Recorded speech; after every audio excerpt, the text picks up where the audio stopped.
De volta. Acho que agora... Tivemos problemas técnicos, mas acontece.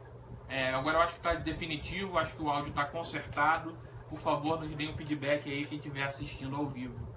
E a gente lembra que esse vídeo, logo depois de finalizado, estará disponível lá no nosso canal no YouTube, que é Motiva Consultoria para Psicólogos. Então, oi, Thaís, boa noite. Desculpa. Mal educado pra caramba. É muito mal educado esse rapaz. Dê um feedback pra gente, pra ver se agora o som tá bom. Ah, muito bom. Tá resolvido o nosso problema. Bom, então hoje nós vamos falar sobre felicidade. Uma pergunta. A felicidade é uma obrigação? A gente vai debater um pouco sobre isso, porque nos deparamos com algumas situações no dia a dia em que algumas pessoas colocam a felicidade como obrigação e que nos fez pensar sobre isso. Será que tratar a felicidade como obrigação, como um campo de chegada, isso faz bem? Dá para ser feliz obrigado?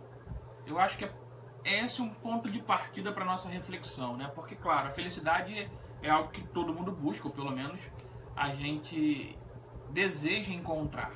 Mas qual é a sua felicidade? O que é a felicidade? E eu acho que é válido pensar se dá para ser feliz o tempo todo, né? Sim, eu pesquisei e um psicanalista, professor da PUC de São Paulo, Cláudio César Montuto, ele buscou nas teorias de Lacan sobre isso que eu acabei de falar, né? Que a busca da felicidade como um lugar de chegada, ele sempre será fadado ao fracasso. Por quê? Porque se trata de momentos de prazer. Na verdade, não de um estado permanente. Se realmente pudesse ser um estado permanente, segundo ele, simplesmente seria quase que um tédio insuportável. Porque o que dá tempero na vida, segundo o Cláudio César Montuto, são as flutuações de conflitos, desafios, enfim.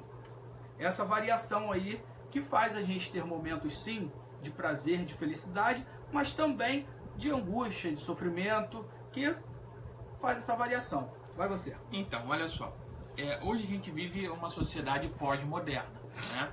É o que defendem alguns filósofos e pensadores. E o que a gente pode usar como forma de começar a pensar essa questão da felicidade é que a felicidade também se tornou um status. Se a gente antigamente pensava em sucesso como ter a própria casa, o próprio carro, ter a sua família, ter uma carteira assinada, uma estabilidade no trabalho, isso determinou muito o século XX. Mas no século XXI que nós estamos, parece que as coisas alcançaram um novo nível. Não basta mais ter tudo isso. É preciso também ostentar uma felicidade para você demonstrar ou se sentir com sucesso.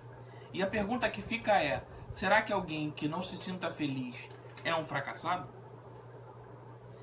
Eu parto dessa premissa para pensar hoje aqui por causa de um livro chamado A Euforia Perpétua, ensaio sobre a minha letra eu não consigo ler, mole? Toma vergonha, rapaz. De qualquer forma, é um ensaio sobre da felicidade de 2002 do Pascal Bruckner. E ele tem alguns pontos que eu acho importante dividir com vocês. Olha só.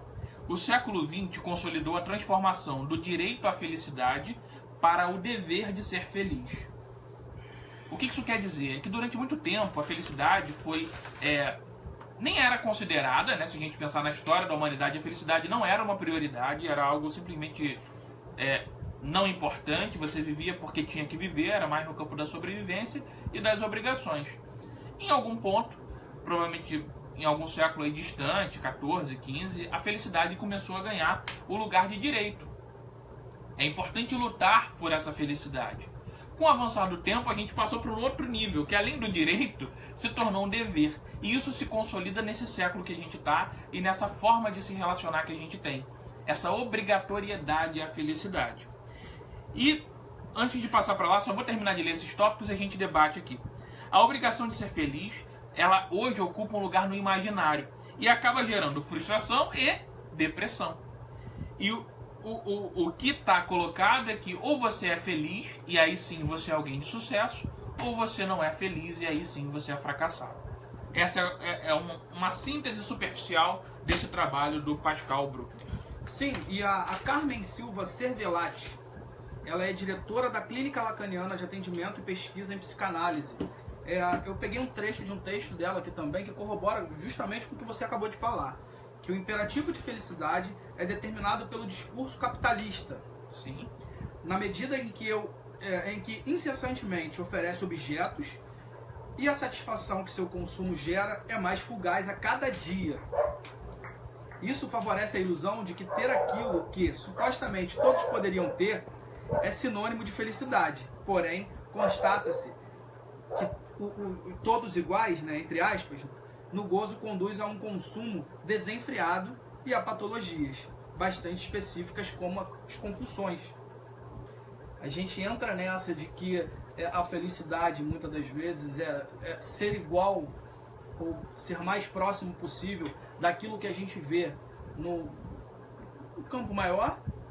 E aí eu quero ser igual a você porque eu acho que você é feliz. Aí eu quero ter a sua camisa, o seu carro e enfim, eu fico nessa busca e acabo entrando numa patologia. O que dialoga com o capitalismo e com a sociedade de consumo é que todos os objetos acabam representando algo subjetivo, né? Se eu não posso ter a felicidade porque ela não é um bem material, eu preciso de algo que represente essa felicidade. Seja a viagem para Dubai, o carro que acabou de sair, o celular mais moderno que lançaram, enfim, eu vou procurar elementos que sirvam de exemplo, de símbolo para uma tal felicidade. E eu acho que é importante a gente aí abrir um espaço para conversar com quem está assistindo a gente. Primeiro, dar boa noite a todo mundo, que tem uma galera aí assistindo. O Ailton Soares, Eunice Beirão, boa noite. Neinha, mãe do Rafael, sempre presente. Oi, mãe, boa noite. Angélica Nelise, Oi, boa Angélica. noite. Aline Ribeiro, Ana Caroline, Edna dos Santos, Suelen Quintanilha. Rafael Leandro, nossa.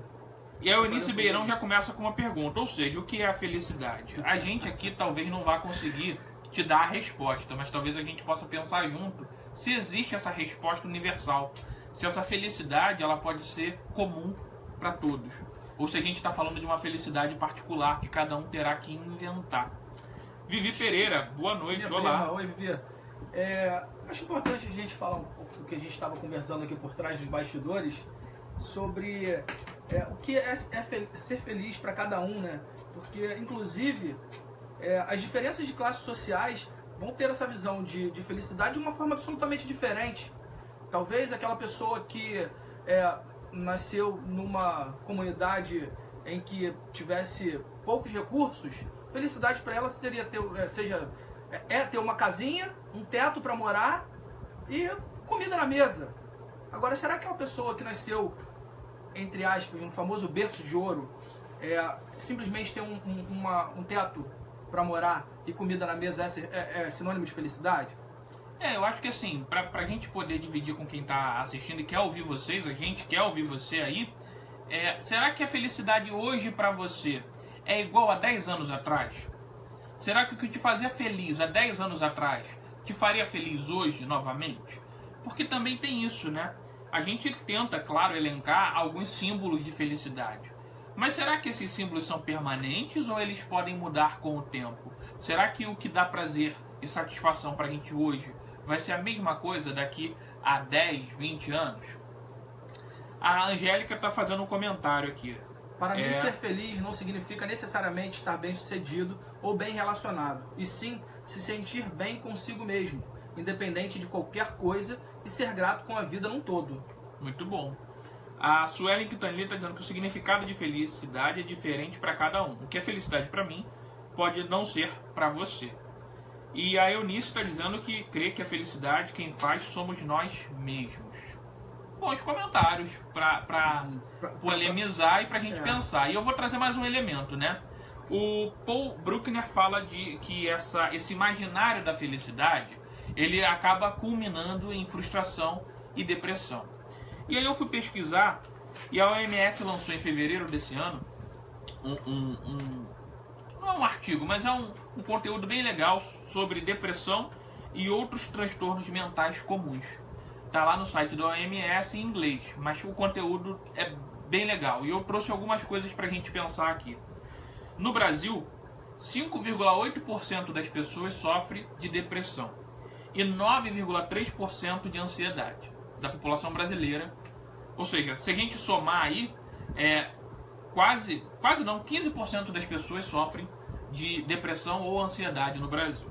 E o índice de depressão no mundo aumentou 18% de 2005 a 2015. Ou seja, em 10 anos o aumento da incidência de transtornos de ansiedade e de depressão na população mundial aumentou em 18%. É um crescimento muito elevado. Agora eu acho que é legal a gente pensar, né? Isso é coincidência? Isso é mero acaso? Ou isso se relaciona exatamente com essa forma que a gente vive hoje, em que a gente está em uma aceleração contínua, né? Numa hipervelocidade, num hiperreal, que é mais virtual do que real, e sempre buscando algo para tamponar qualquer angústia. Qual a tolerância que a gente tem para o tédio hoje? Se antigamente era comum alguém ficar na varanda balançando sua cadeirinha de balanço e vendo a vida passar, quanto tempo você aguentaria sentado numa cadeira de balanço olhando para o nada? Então, acho que é legal a gente considerar que pode ter uma relação entre esses índices de transtornos mentais como depressão e ansiedade com esta forma de se relacionar que é vigente do século atual. E o Proteste fez uma pesquisa em 2013, essas informações são do site pfarma.com, em que 45% dos brasileiros já usaram ansiolítico, antidepressivo ou hipnótico. Ou seja, quase metade da população brasileira já fez uso desses tipos de medicamento. E que 36% fez uso antes dos 26 anos de idade. Número bem expressivo.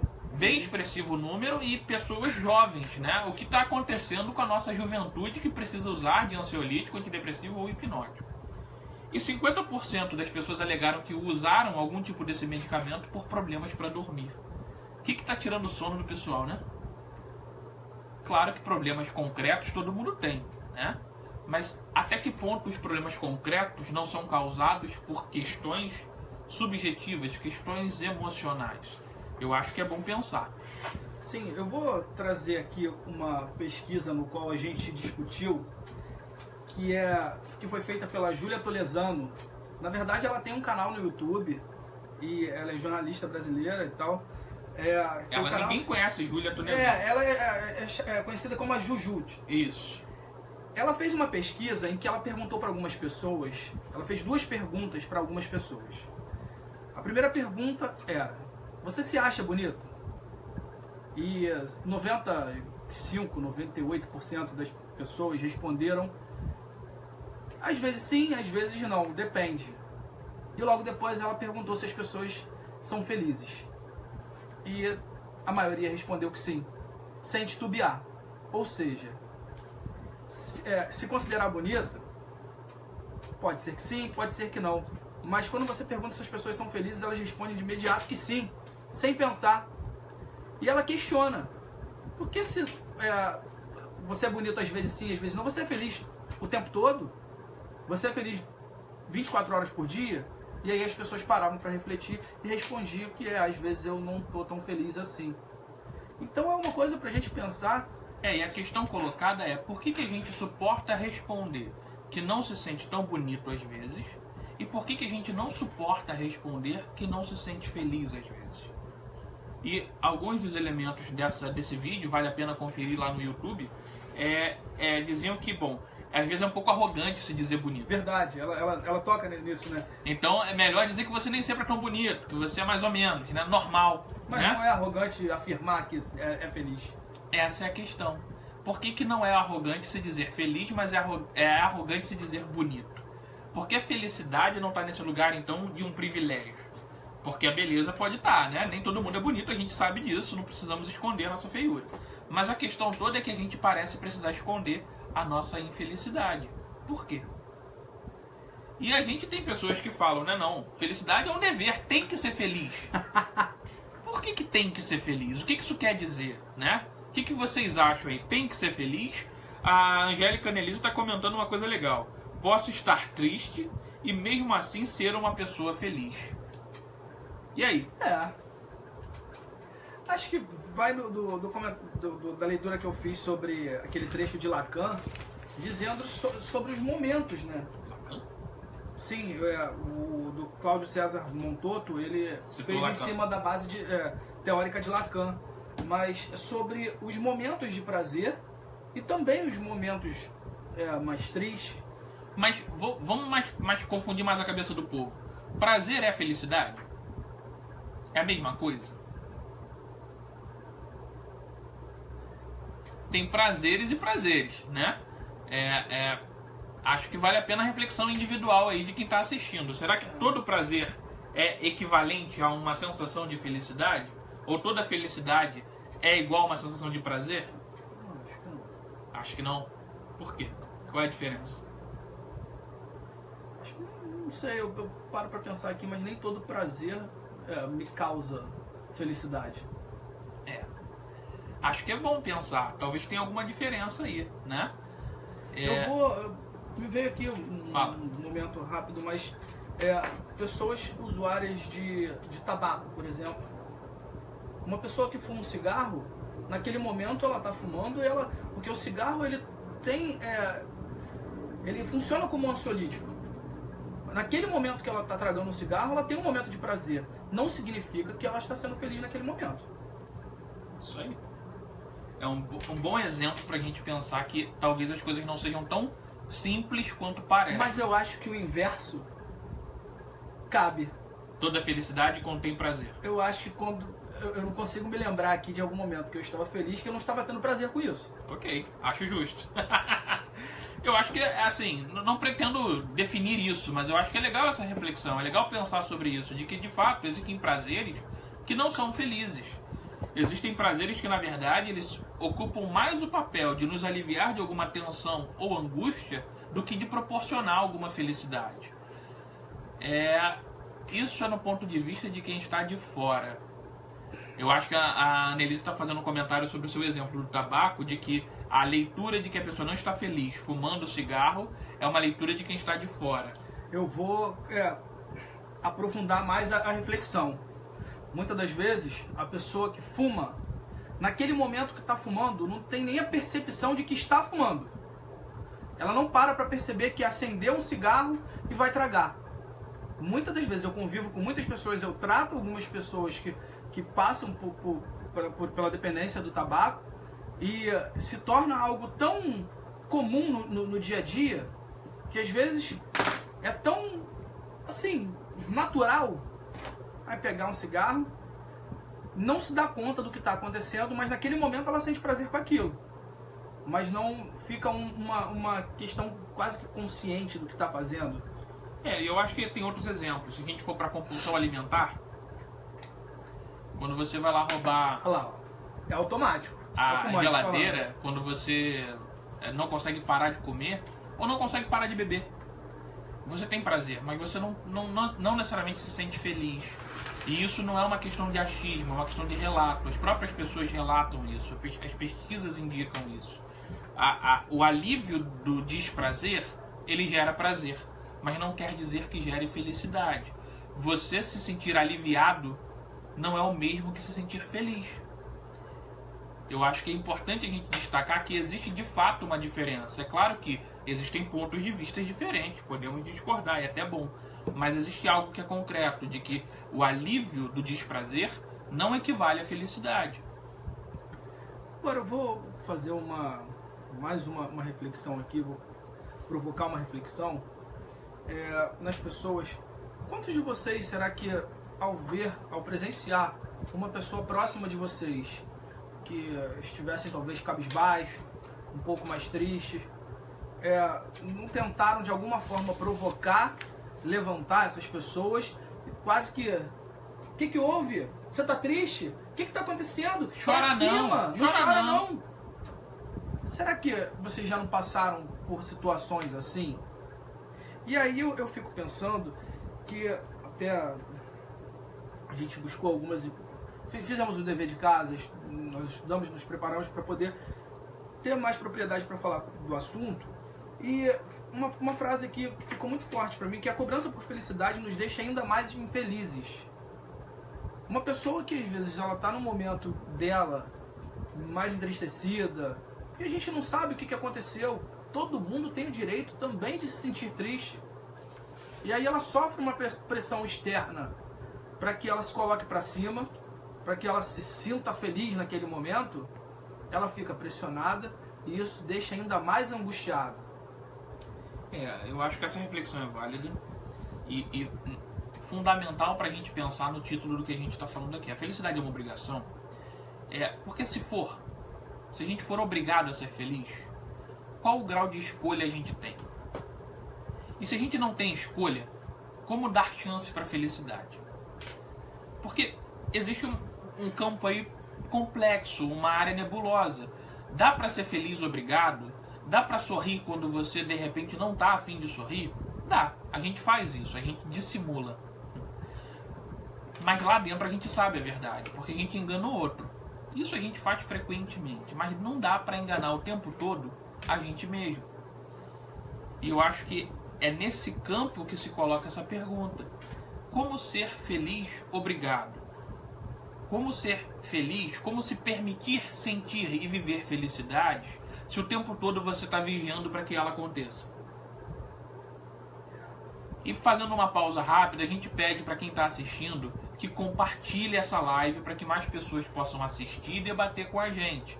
Compartilhe com os amigos, no seu Facebook, avise as pessoas e se inscreva em nosso canal, tanto aqui no Facebook, que é a Motiva Consultoria para Psicólogos, como no nosso canal no YouTube, em que você tem todos os vídeos que nós já fizemos, tanto sozinhos quanto os convidados. Então, compartilhe essa live aí e deixe seu comentário. Fale aí com a gente o que você está achando, faça seu comentário, sua crítica, sua pergunta. Eu trouxe também outra pessoa é ótimo. Eu trouxe outro pensador para a gente poder discutir aqui. O Gilles Lipovetsky. Ele tem um livro chamado A Felicidade Paradoxal, Ensaio sobre a Sociedade de Hiperconsumo, de 2007. E ele pontua algumas coisas. Antigamente se aceitava a ausência de felicidade. Hoje evitamos sentir esta ausência consumindo objetos ou experiências de prazer. Ou seja, na menor chance da gente sentir algum desconforto, tristeza ou agonia, a gente procura algum instrumento para que a gente possa evitar esse mal-estar. A gente vai pegar o celular, vai ficar olhando o Facebook, vai entrar nas redes sociais, a gente vai procurar alguma atividade para fazer, vai fazer uma viagem, ou vai para o shopping comprar umas peças de roupas novas para mudar um pouco, dar um up. Não é assim? Há uma intolerância ao desprazer, ao desconforto e à infelicidade. E que esses pequenos prazeres, eles só são possíveis através do consumo. Por isso a sociedade de hiperconsumo. A gente tenta consumir felicidade. A felicidade virou objeto de consumo. É isso que se vende hoje. Compre tal carro e seja feliz. Entre na loja, compre um vestido e seja a pessoa mais feliz do mundo com aquele vestido. O que está se vendendo é sempre algo que não é o objeto em si. É algo por trás, é um valor agregado. Sim. A questão não é porque vendem, a questão é porque a gente compra. E aí é que entra uma questão fundamental. É possível ter pequenas felicidades ou pequenos prazeres, mas hoje em dia está muito difícil ser feliz. Aí entra aquela questão do ser e do ter, né? Exatamente. Em que o ter, ele tomou uma proporção, um espaço enorme em nossa sociedade, deixando o ser para trás. Até porque acho que isso é uma questão de uma nova realidade. Talvez a gente não tenha volta. A velocidade com que a gente se relaciona faz com que tudo fique um pouco mais fluido, como diz o Bauman, e como é. Hoje a gente tem uma pressa muito grande e a gente sabe que se a gente fizer algo agora, a gente consegue se comunicar com um número enorme de pessoas instantaneamente. Não tem volta. Essa é a nova realidade e a gente vai ter que aprender a conviver com ela. A questão é que a felicidade também está no jogo. Sim. E a gente vai ter que aprender uma nova forma de encontrar felicidade com esta condição de relacionamento, em que as coisas são muito mais rápidas, muito menos duráveis, porque elas são feitas para acabar, e a gente vai ter que suportar lidar com essas rupturas, o que a gente ainda não sabe. A oferta de felicidade hoje é muito maior porém, a capacidade de lidar com a frustração é absurdamente menor. Exato. E isso me faz pensar, sobre um tempo atrás eu escrevi um texto sobre, o título do texto era O Sofrimento é Inerente ao Ser Humano. Uhum. E aí, o que me motivou a isso foi um vídeo de uma filósofa, psicóloga e psicanalista, que era Viviane Moser.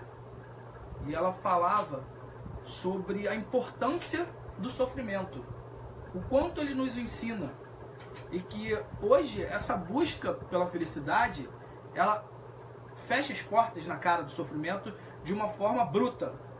E como a gente no dia a dia perde a oportunidade de determinadas coisas que acontecem, que nos causam sofrimento, impedindo que a gente cresça, que a gente se desenvolva enquanto pessoas, enquanto seres humanos.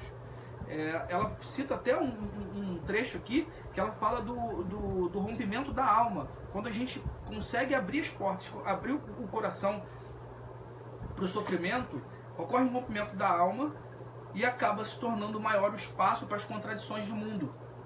A gente aprende melhor a lidar com essas contradições de mundo. Aí eu parei para refletir na época que eu escrevi esse texto, que normalmente quando a gente sofre, quando a gente acha que vai começar a sofrer, a gente sai pela tangente. Sim. Que é o que você está falando. As compras, as medicações, as viagens, ou seja, aqui eu não quero ficar, deixa eu fugir, porque eu não suporto lidar com esse sofrimento. E não quer dizer que a gente tenha que viver sofrendo. Não é uma apologia ao sofrimento, mas é uma apologia à realidade. Sim. Não dá para viver uma vida de conto de fadas achando que não vai sofrer. Vamos sofrer. A partir do momento que a gente acorda, a gente está escolhendo correr o risco de passar por coisas boas e ruins. E provavelmente vão acontecer coisas boas e ruins. O que está em jogo é a gente suportar, encarar as coisas ruins que a gente desaprendeu. E a gente vê muito isso nessa geração millennium, por exemplo, em que tudo tem que ser do jeito deles, basicamente, né? Eles têm uma pressa enorme. Compromisso é uma coisa difícil pra caramba. Não todos, tá? Tô dando só como exemplo alguns elementos. Se você tem aí uma festa hoje, é pra hoje. Não tem essa de programar. Aconteceu, surgiu, vambora. A questão de planejamento fica mais complicada. E se você diz não, é o fim do mundo. Sim. Até porque eles foram educados assim. Não é culpa deles, não.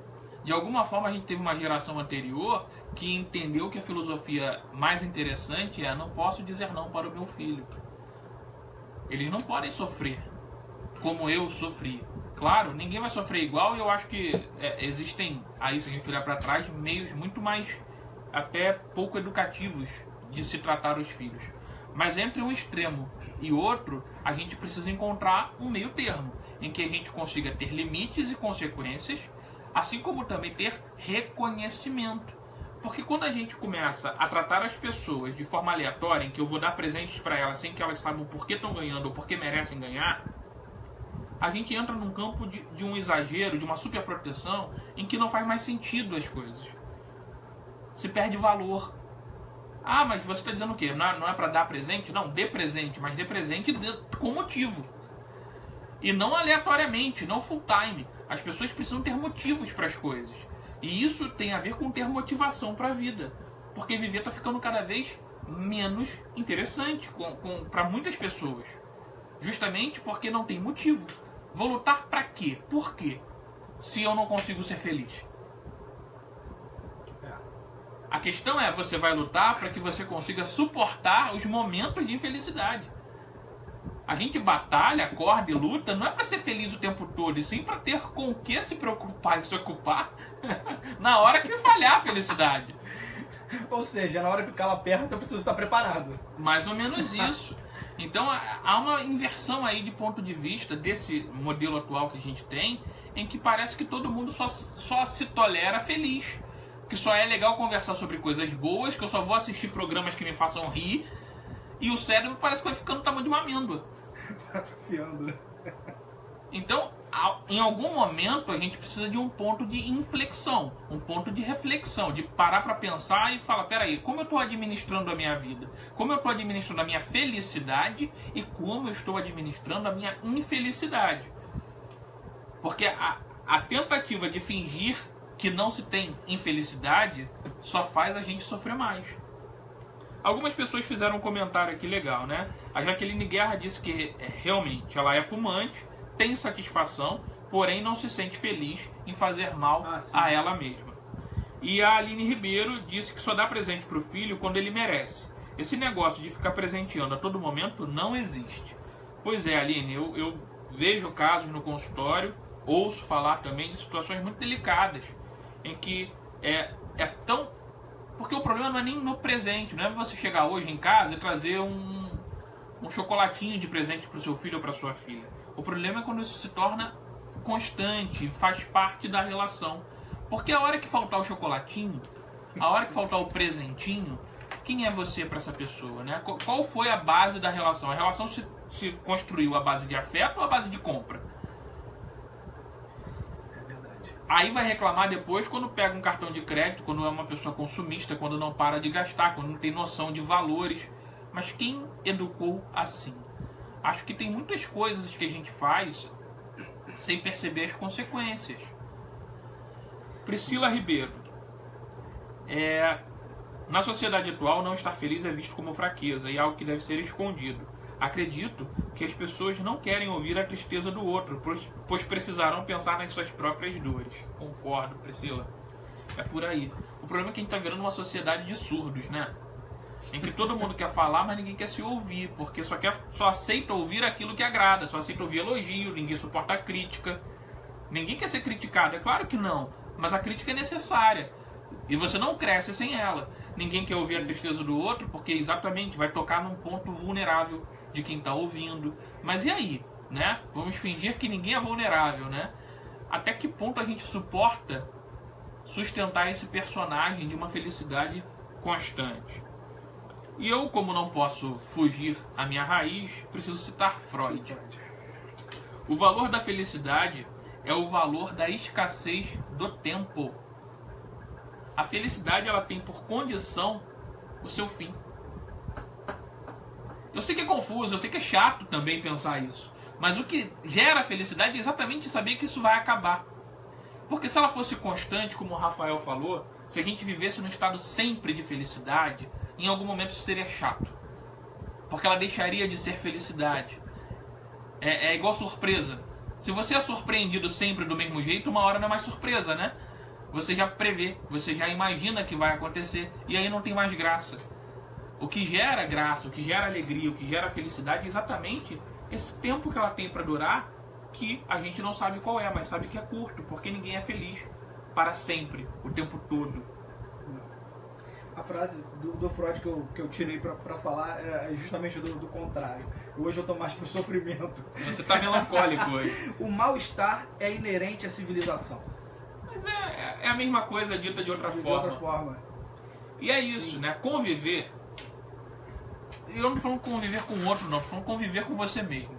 Se imagina numa ilha deserta, você, alguns coqueiros e você lá, à vontade na ilha. Quanto tempo você suportaria a sua companhia? Quanto tempo você não iria começar a, de repente, como tem o filme do Tom Hanks, né? O Náufrago. Você não ia querer conversar com alguém, Wilson. Falar sozinho. Porque em algum momento aquilo que você vive, você precisa falar. Rapidamente ele criou o imaginário lá pra ele, né? O Wilson. E você não quer falar só das suas vitórias, porque também falar das vitórias não tem graça se você não tiver tido algum tipo de desafio para conquistá-las. Sim. Elas não seriam vitórias se fossem fáceis, certo? Então, a felicidade e o sofrimento, eles precisam de alguma forma estar juntos. Não o sofrimento de uma dor terrível, não o sofrimento absurdo, mas o desconforto, pelo menos. Esse mal-estar que Freud colocou na cultura, na civilização. A gente só tem sabor à felicidade porque em algum momento a gente não teve a felicidade. Como reconhecer a sua chegada se ela estivesse com a gente o tempo todo? Sim. Eu vou pegar aqui uma reflexão, eu acho que pessoal. Vou dar o exemplo da minha mãe, por exemplo. A minha mãe, ela tem uma perna amputada, como muitos sabem, e por ela conseguir viver uma vida mais próxima do normal possível, no sentido de uma pessoa que tem as duas pernas, muitas das vezes, inclusive dentro de casa, sem que a gente tenha a percepção, a gente cobra dela que ela tem que ser uma pessoa, se ela está num momento de dor, de infelicidade, por conta do trauma que ela teve e que de alguma maneira ela carrega para o resto da vida. E às vezes a gente cai nessa coisa quase que imperceptível. O que houve? Pra cima, vamos na rua, vamos passear. E que não tem a percepção de que tipo, é o momento dela. Eu acho que o sofrimento ele é detestável. Mas não ter direito ao sofrimento é pior. A gente precisa pelo menos preservar o direito da angústia, o direito da tristeza, o direito de não estar feliz. Não viver assim, mas que esses momentos possam participar da gente, que a gente possa falar disso, mesmo que não seja para todos, mas para alguém. E aí, desculpa, eu achei que você tivesse que... Vai. E indo mais além da reflexão, que muitas das vezes ela se coloca de uma forma feliz sem estar feliz, para que agrade as pessoas que estão ao redor. Só ela? E aí, será? Sim, aí eu pego aquele trecho do famoso trecho da batatinha que eu estava te contando. Ah, sim, ele capturou hoje um texto legal, é legal. Eu achei muito interessante esse texto. Mas é sobre batatinhas, combina com ele. Que é uma pesquisadora, né, que é a Carmen Silva Cervelati. Eu já falei dela, mas na mesma pesquisa ela estava dizendo que certa vez ela foi preparar um almoço e ela pensou ter adquirido uma inusitada lição de vida e de perspectiva. Plácido otimista ao desejar umas batatas sorridentes e redondas numa frigideira com óleo. Veja bem, aquela gordura estava hiperbolicamente quente, mas isso não impedia aqueles pedaços de amido amarelado de sorrirem e dançarem em volta do próprio destino trágico. Você até pode se queimar e sofrer as esturricadas da vida, mas é preciso ter força, raça, grana e, acima de tudo, sorriso. Joga peteca? Então, não a deixe cair, porque desânimo é coisa de fracote e a felicidade é um dever de casa cotidiano, resolvido com dificuldade por toda a população global. O que eu posso dizer é que eu odiaria ser uma batatinha sorridente. Cara, mas eu achei incrível esse texto, porque... Mas o que você entendeu desse texto? Quantas batatinhas sorridentes eu conheço? É exatamente isso, é engraçado, mas pessoas que se veem obrigadas a estar ali com um sorriso no rosto, mas que não é assim, que são de verdade. Eu também não queria ser uma batata sorridente. É porque, claro, a gente não precisa sair por aí expondo todos os nossos problemas. Eu acho que até é um problema atual, né? As pessoas vão para as redes sociais e fazem disso um local de catarse, de desabafo. E às vezes não é produtivo porque você não produz nada com isso. Mas ao mesmo tempo, essa obrigatoriedade ou essa ideia fantasiosa de que a gente tem que estar sempre com um sorriso no rosto e fingindo que está tudo bem é algo cruel. É cruel porque a gente faz com a gente faz com o outro e atropela qualquer diálogo possível sobre dor ou sofrimento, sobre tristeza, sobre luto. E às vezes a gente precisa do contrário. O que as pessoas precisam falar não é do que elas fizeram de bom, é do que elas fizeram de ruim. Não sempre, mas às vezes. Então acho que claro que felicidade é busca, dá trabalho. A gente não alcança a felicidade se não lutar por ela. Mas ao mesmo tempo, acho que você se impor a obrigatoriedade de não desanimar, de não admitir tristeza, de levantar sempre a peteca, é um pouco exagerado para qualquer ser humano, né? Tem gente falando aqui, Summer Frota tá dizendo, fala aí, batatinha sorridente. E a sua mãe fez um comentário que não aparece aqui pra mim no celular, só aparece aí no computador. Peraí. Não tá aparecendo. Apareceu, você que passou rápido demais, porque você é ninja. Vamos de novo. Não apareceu? Daqui a pouco vai aparecer. Acontece isso também, gente. Às vezes os comentários Sim, não aparecem pra gente. Na semana passada aconteceu. Mas eu acho que dá pra ler ali no celular. Não é um comentário. É porque ele vai atualizando que veja bem, a pessoa aqui é míope. Então tem um probleminha de leitura. Então tá dizendo só que 9 pessoas compartilharam esse nosso vídeo aqui. Muito obrigado pra todo mundo que compartilhou. A gente agradece sempre essa gentileza de vocês. E eu acho que também agora, caminhando já aqui pro encerramento, quem quiser fazer comentários, perguntas ou críticas, aproveite. Eu acho também que a gente não tem que ter compromisso com a tristeza. Eu acho que a gente não tem que ter compromisso nem com a felicidade, nem com a tristeza. Eu acho que a gente tem que viver. E viver, isso tudo está dentro do pacote.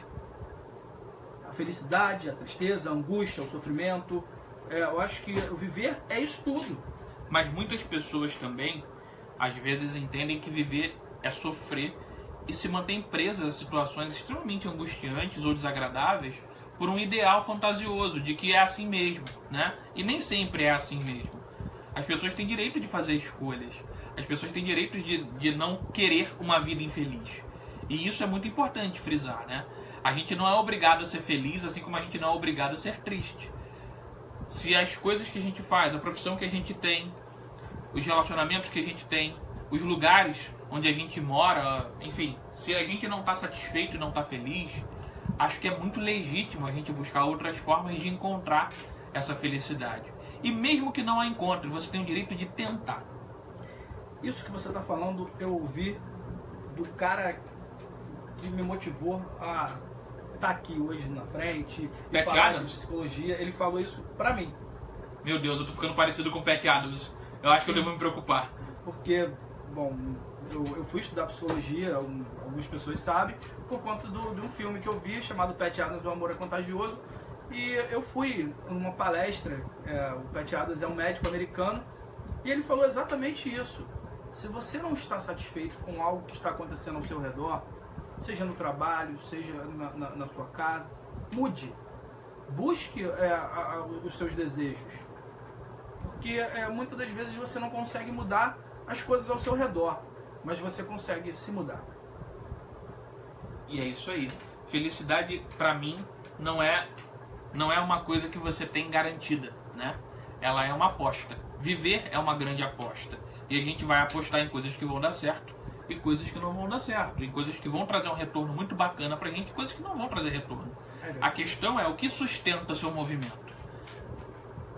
Porque se você depende só de uma felicidade muito grande para fazer as coisas, talvez você esteja se limitando muito. Algumas coisas não vão ser extremamente felizes. Alguns trabalhos não vão ser extremamente agradáveis. Algumas atividades, algumas profissões não trazem esse sentimento diário de alegria e felicidade. A gente, psicólogo, trabalha com muito sofrimento, inclusive. E nem sempre a gente sai do consultório feliz. Às vezes a gente sai cansado. Nossa. E triste. Sim. Mas não porque é ruim, mas porque a realidade é a realidade. Então, acho que é muito importante a gente, sim, entender que ninguém é obrigado a ser feliz, que felicidade não é dever, mas que a gente não é obrigado a ser infeliz e ficar amarrado a situações que tragam dor e sofrimento. Vamos ler os comentários? Meu primo que está em Portugal. Fala aí, André. Opa, a gente está agora, além de Brasília, Portugal. Muito bom. A Priscila Ribeiro comentou que precisamos aprender a aceitar e acolher nossos dias de tristeza. Geralmente são neles que repensamos nossa vida e temos a oportunidade de iniciar as mudanças necessárias. Ótimo. O que incomoda faz a gente agir e sair da zona de conforto. Perfeito. Muito bom. Aline Ribeiro. São todas inevitáveis. Um dia feliz, outro triste e assim por diante. Gisele Luquezzi. Concordo. Não fico presa a nada que me traga insatisfação. A atitude perante um problema é que faz toda a diferença. É isso. Eu acho que a gente tem os extremos, as pessoas que não suportam nenhum sofrimento e as pessoas que fazem da vida um ato de sacrifício, né? E eu acho que os extremos são sempre muito perigosos e pouco produtivos, mas existe a transição entre um polo e outro, e que a gente tem várias cores, várias camadas, várias possibilidades para encontrar algum grau de felicidade, alegria e satisfação. E mesmo que não encontre isso, que a gente nunca perca a capacidade de buscar. Porque quando a gente aceita que a vida é triste como um fato, a gente desistiu.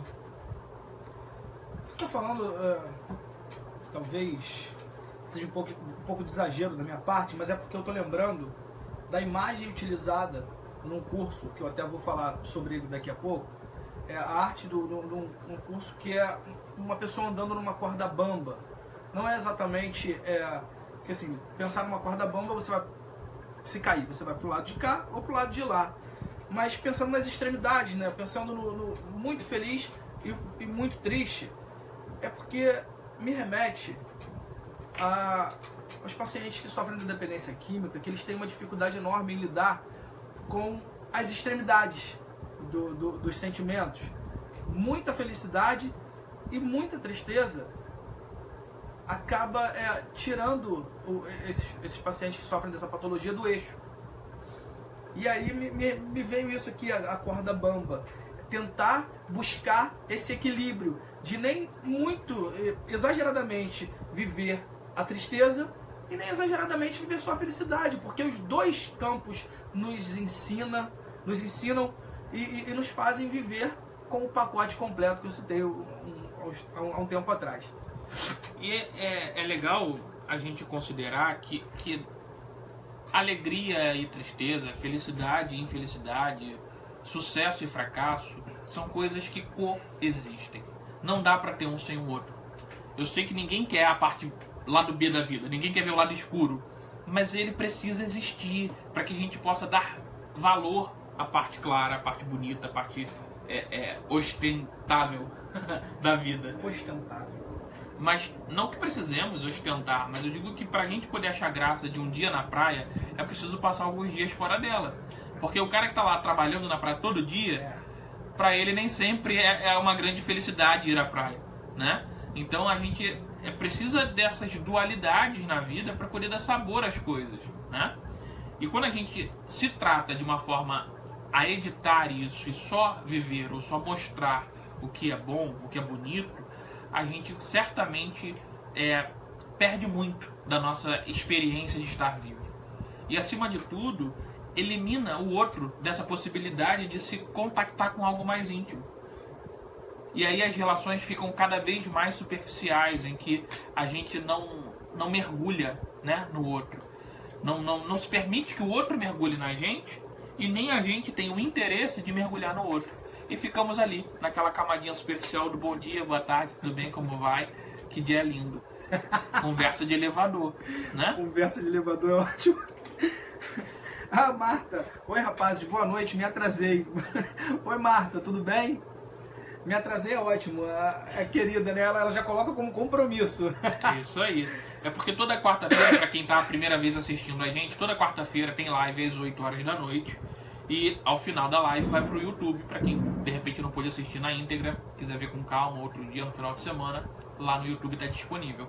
Mas pra nós é um compromisso prazeroso. Sim. Por mais que dê trabalho, viu? Hoje mesmo a gente, pra começar essa live, fez 3 vídeos e cancelou porque não tava com áudio, agora tá funcionando. Problemas técnicos. Problemas técnicos que a gente vai resolvendo, mas que viver é isso, né? Viver é uma eterna resolução de problemas.